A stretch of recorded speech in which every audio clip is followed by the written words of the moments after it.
Hello दोस्तों, नमस्ते। स्वागत है आपका जीनियस एकेडमी साइंस क्लासेस के अंदर।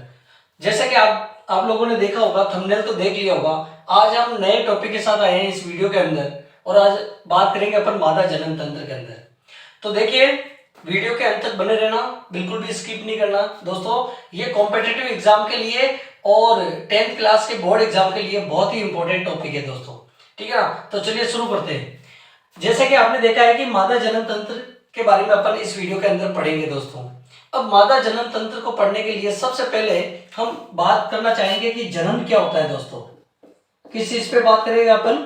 जनन क्या होता है, यानी कि रिप्रोडक्शन जो होता है। रिप्रोडक्शन का मतलब क्या होता है दोस्तों? ठीक है ना? तो देखिए, इस अर्थ पे कई प्रकार के जीव रहते हैं। हालांकि इस वीडियो के अंदर केवल अपन ह्यूमन की बात करेंगे, बट वैसे अगर देखा जाए तो इस अर्थ पे ढेर सारे जीव हैं। तो प्रकृति के जो जीव होते हैं उनको अपने परिवेश में रहने के लिए, अपने अस्तित्व को बनाए रखने के लिए जनन करना पड़ता है दोस्तों। तो जनन आखिर में कौन सी क्रिया है, कैसा प्रक्रम है, कैसा सिस्टम है कि जनन के अंतर्गत जो जीवधारी है वो किस प्रकार से रिएक्ट करते हैं दोस्तों। तो देखिए दोस्तों, जनन एक ऐसा प्रक्रम होता है, चाहे तो आप नोट कर लीजिएगा इस चीज को, कि जनन एक ऐसा प्रक्रम होता है जिसके अंदर प्रकृति के जीव जो है अपने परिवेश में, अपने निश्चित आवास के अंदर अपने अस्तित्व को बनाए रखने के लिए दोस्तों क्या करते हैं, वो अपने ही समान जीवों को उत्पन्न करते हैं दोस्तों। ठीक है ना? तो जीवों के द्वारा अपने समान जीवों की उत्पत्ति करना क्या कहलाता है? जनन कहलाता है दोस्तों। इंग्लिश में इसको रिप्रोडक्शन कहते हैं। तो देखिए, अगर ह्यूमन की अगर बात करें अपन, तो हम जो है, ह्यूमन जो होता है वो अपने अस्तित्व को अपने समाज के अंदर बरकरार रखने के लिए दोस्तों क्या करता है? जनन करता है। ठीक है ना? उसकी संततियां आती रहती है, तो उसी को अपन क्या कहते हैं? जनन कहते हैं। ठीक है ना? अब जनन के अंदर कई पहलू होते हैं, जैसे कि निषेचन की क्रिया होती है। तो निषेचन का मतलब होता है कि जो नर का शुक्राणु होता है दोस्तों, वो मादा के अंडाणु को निषेचित करता है और उसके बाद में जाइगोट बनता है। ठीक है ना? तो आज हम बात करेंगे मादा जनन तंत्र की। तो आप देख सकते हैं कि बोर्ड पर डायग्राम बना हुआ है मादा जनन तंत्र का, ह्यूमन रिप्रोडक्शन सिस्टम का डायग्राम बना हुआ है। अब इस डायग्राम को अपन लेबलिंग करते हैं दोस्तों, यानी कि इसको नामांकित करते हैं। तो सबसे पहले अगर आपने देखा होगा कि ये एक थैलेनुमा संरचना आपको दिखाई दे रही है। ये जो थैलेनुमा संरचना आपको दिखाई दे रही है दोस्तों, इसको कहते हैं गर्भाशय। क्या कहते हैं दोस्तों? इसको कहते हैं गर्भाशय। इंग्लिश में इसको यूट्रस बोलते हैं। क्या बोलते हैं दोस्तों? यूट्रस बोलते हैं। अगर हम बात करें इस प्रकार की नलिकानुमा संरचना की, तो ये जो आप संरचना देख रहे हो इसको कहते हैं फैलोपियन ट्यूब। क्या कहते हैं दोस्तों? फैलोपियन ट्यूब कहते हैं। ठीक है ना? और इस फैलोपियन ट्यूब का दूसरा नाम होता है दोस्तों अंडवाहिनी। क्या नाम होता है इसका? अंडवाहिनी। ठीक है ना? और ये जो आप संरचना देख रहे हो लेफ्ट और राइट दोनों कॉम्बिनेशन के अंदर, इनको क्या बोलते हैं? ये जो फूली हुई संरचना आप देख रहे हो, इन दोनों को क्या बोलते हैं? अंडाशय बोलते हैं दोस्तों। क्या बोलते हैं? अंडाशय बोलते हैं, यानी कि इंग्लिश के अंदर इसको ओवेरी कहते हैं। ठीक है ना? और ये फैलोपियन ट्यूब कहलाती है। ये नलिकानुमा संरचना आप देख रहे हो दोस्तों, इसको फैलोपियन ट्यूब कहते हैं। और ये जो फूली हुई संरचना है इसको गर्भाशय कहते हैं, यानी कि यूटेरस कहते हैं। और दोनों ही लेफ्ट और राइट कॉम्बिनेशन के अंदर जो फूली हुई संरचना आपको दिखाई दे रही है वो अंडाशय कहलाती है दोस्तों। अब ये वाला जो पार्ट होता है, ठीक है ना, इसको सर्विक्स पार्ट बोलते हैं दोस्तों। कौन सा पार्ट बोलते हैं? सर्विस पार्ट बोलते हैं। ध्यान दीजिएगा, ये वही एरिया होता है, ये वही लोकेशन होती है जहां पर जो मेल होता है वो अपने स्पर्म जो है वो पेनिस के थ्रू यहाँ पे रिलीज करता है दोस्तों। ठीक है ना? और ये वाला जो पार्ट है ये योनि या योनिका कहलाता है दोस्तों। क्या कहलाता है? योनि या योनिका, यानी कि वेजाइना कहलाता है।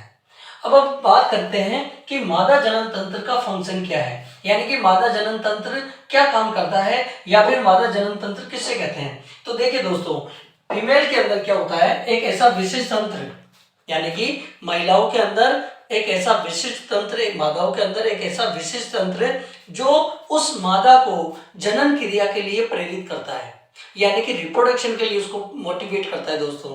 ठीक है ना? तो मादा जनन तंत्र की परिभाषा क्या हो जाएगी? चाहे तो आप लिख सकते हैं, नोट कर सकते हैं। ठीक है ना?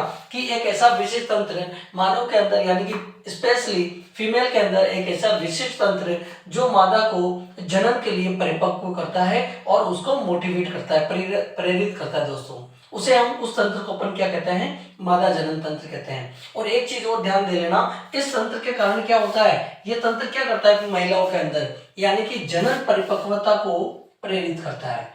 जनन परिपक्वता को क्या करता है दोस्तों, प्रेरित करता है, ठीक है ना, यानी कि जनन परिपक्वता को मोटिवेट करेगा और उस महिला को, उस मादा को जनन के लिए वो प्रेरित करेगा।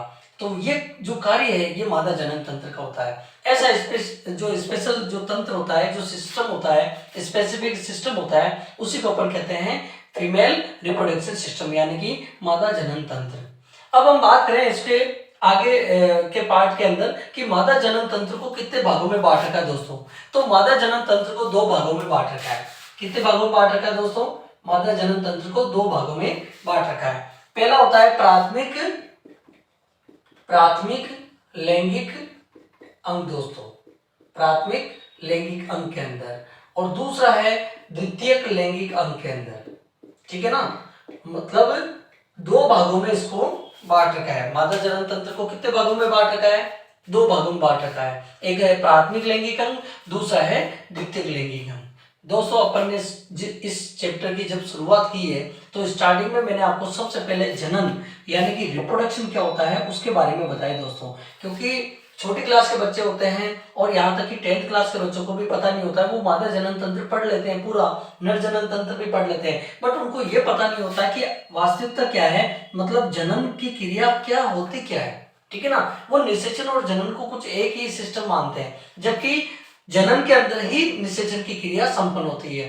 तो दोस्तों मैं रिपीट करता हूँ इस वीडियो के अंदर, तो देखिए वापस रिपीट कर रहा हूँ कि जनन जो होता है यानी कि एक ऐसा प्रक्रम कह दो या एक ऐसी प्रक्रिया कह दो जिसके अंतर्गत इस प्रकृति के जो जीव होते हैं वो अपने समुदाय के अंदर, अपने समाज के अंदर, अपने परिवेश के अंदर, ठीक है ना, अपने ही अस्तित्व को बनाए रखने के लिए अपने ही समान जीवों की उत्पत्ति करते हैं।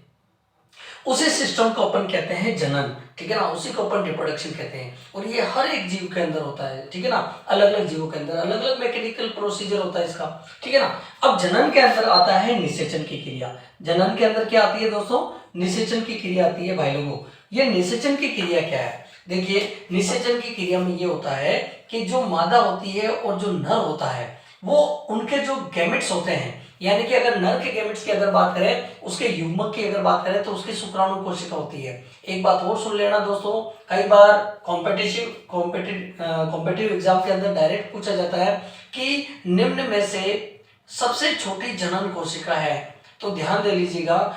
जनन कोशिका की अगर बात आती है तो सबसे छोटी, प्रकृति की सबसे छोटी जनन कोशिका होती है दोस्तों शुक्राणु।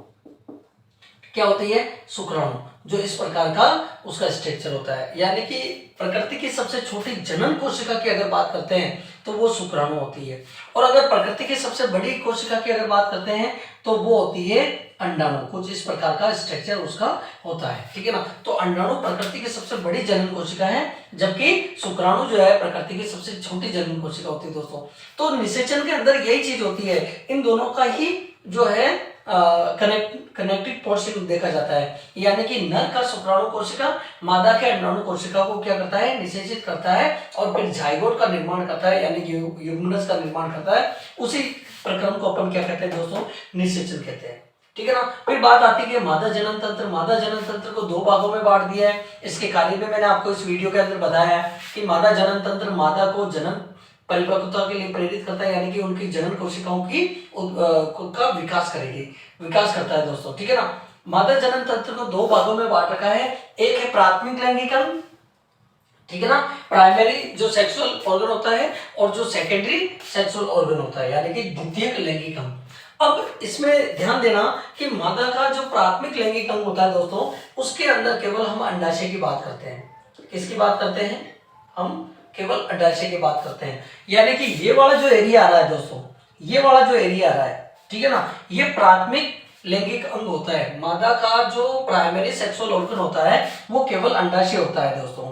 अब ध्यान देना यहाँ पर कि जो अंडाशय होता है ना, जैसे कि कोई बेबी चाइल्ड जो है बोर्न होता है, ठीक है ना, जैसे कि एक लड़की का जन्म हुआ तो जन्म के समय से ही दोस्तों उसकी ओवरी के अंदर 250 से कितने 250 से 250 से लगभग 300 मिलियंस अनमेच्योर एग होते हैं, ठीक है ना, बात समझ में आ रही है आपके?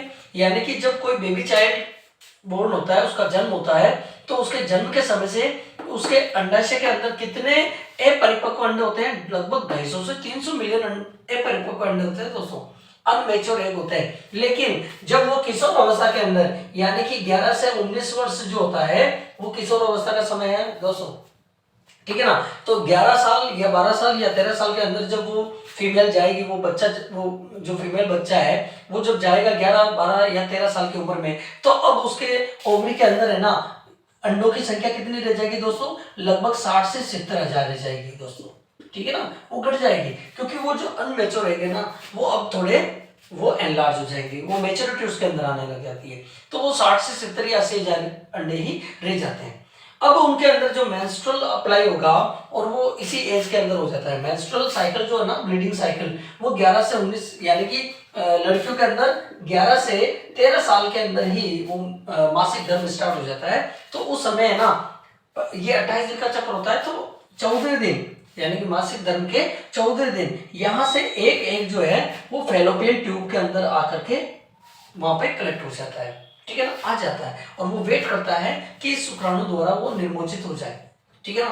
तो इसलिए मादा जनन तंत्र का जो प्राथमिक लैंगिक अंग होता है दोस्तों वो अंडाशय के फल।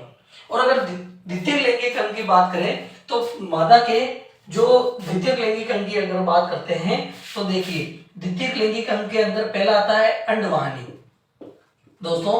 पहला जो द्वितीय लैंगिक अंग है मादा का उसमें आता है अंडवाहिनी, दूसरा आता है उसका गर्भाशय, दूसरा भाग क्या है उसका गर्भाशय, और तीसरा भाग आता है उसका योनि या योनिका, ठीक है ना। तो आप कैसे याद करोगे, मतलब लिख भी रहे हो ना तो नोट करने का तरीका देख लेना। सबसे पहले तो जनन की परिभाषा क्या होती है कि मानव अगर अपने अस्तित्व को अपने समाज में बनाए रखना चाहता है तो उसको जनन करना पड़ेगा, मतलब अपने ही समान संतति को उत्पन्न करना पड़ेगा। उस क्रिया को अपन क्या कहते हैं दोस्तों? जनन कहते हैं, ठीक है ना। निषेचन क्या होता है कि नर का शुक्राणु मादा के अंडाणु को जब निर्मोचित करता है और भ्रूण का निर्माण करता है, जाइगोट बनाता है, तो उस क्रिया को अपन क्या कहते हैं? निषेचन कहते हैं। और आप याद रखना इस चीज को, क्योंकि मानव के अंदर आंतरिक निषेचन पाया जाता है, यानी कि मादा के अंदर ही निषेचन की क्रिया संपन्न होती है। तो मानव के अंदर कौन सा निषेचन पाया जाता है? क्योंकि निषेचन भी दो प्रकार का होता है दोस्तों, एक होता है आंतरिक निषेचन और दूसरा होता है बाह्य निषेचन। हालांकि बाह्य निषेचन की इस वीडियो के अंदर अपन बात बिल्कुल भी नहीं करेंगे, वो मोलस्क प्राणी जो होते हैं वो जलीय प्राणियों के बारे में अपन बात करेंगे बाद में। कुछ ऐसे प्राणी होते हैं जिनके अंदर बाह्य निषेचन पाया जाता है। फिलहाल अपन ह्यूमन की बात कर रहे हैं, तो मानव के अंदर आंतरिक निषेचन पाया जाता है। यह भी एक बहुत बड़ा एमसीक्यू है, क्योंकि डायरेक्ट क्वेश्चन में पूछा जाता है एग्जाम के अंदर कि मानव के अंदर निषेचन का कौन सा प्रकार पाया जाता है दोस्तों? तो मादा के अंदर निषेचन की क्रिया हो रही है तो आंतरिक निषेचन होता है, ठीक है ना। तो प्राथमिक अंग होता है फीमेल का जो रिप्रोडक्टिव जो प्राइमरी सेक्सुअल ऑर्गन होता है दोस्तों, वो होता है अंडाशय। और अगर द्वितीय लैंगिक अंगों की बात करें तो तीन ऑर्गन उसके अंदर आते हैं। पहला तो एक तो ये फेलोपियन जो नलिका है जिसे अंडवानी अपन कहते हैं, ठीक है ना, ये यहाँ से यहाँ तक क्या है नलिका नुमा संरचना। दूसरा इसका भाग आता है गर्भाशय, ये वाला एरिया जो है गर्भाशय वाला भाग है, ये द्वितीय लैंगिक अंग है के अंदर आता है। और तीसरा भाग आता है योनिका, ठीक है ना। अगर हम अंडाशय की बात करें दोस्तों तो अंडाशय क्या है? मानव के अंदर यानी कि फीमेल के अंदर, मादाओं के अंदर एक जोड़ी अंडाशय पाया जाता है दोस्तों। और अंडाशयों की जो ग्रेफिन पुट्टिकाएं जो होती है उसकी थीका इंटरैक्ट सेल्स जो होती है वो दो प्रकार के हार्मोन रिलीज करती है दोस्तों, ठीक है ना। एक होता है एक होता है एस्ट्रोजन। एक हार्मोन कौन सा होता है दोस्तों? एस्ट्रोजन। और दूसरा होता है प्रोजेस्टेरोन दोस्तों। ये दो प्रकार के हार्मोन जो है अंडाशय द्वारा रिलीज होते हैं। और याद रख लेना अंडाशय एक प्रकार की अंतःस्रावी ग्रंथि है। मादा की जो अंतःस्रावी ग्रंथि है, जनन ग्रंथि है, उसको क्या कहते हैं? अंडाशय कहते हैं, ठीक है ना। तो फिलहाल इस वीडियो के अंदर इतना ही, बाकी मिलते हैं नेक्स्ट वीडियो के अंदर। इसके अंडवानी, गर्भाशय और योनिका वाले पार्ट को लेकर के उसके बारे में जानकारी आपको दी जाएगी। तब तक के लिए goodbye, thanks, take care.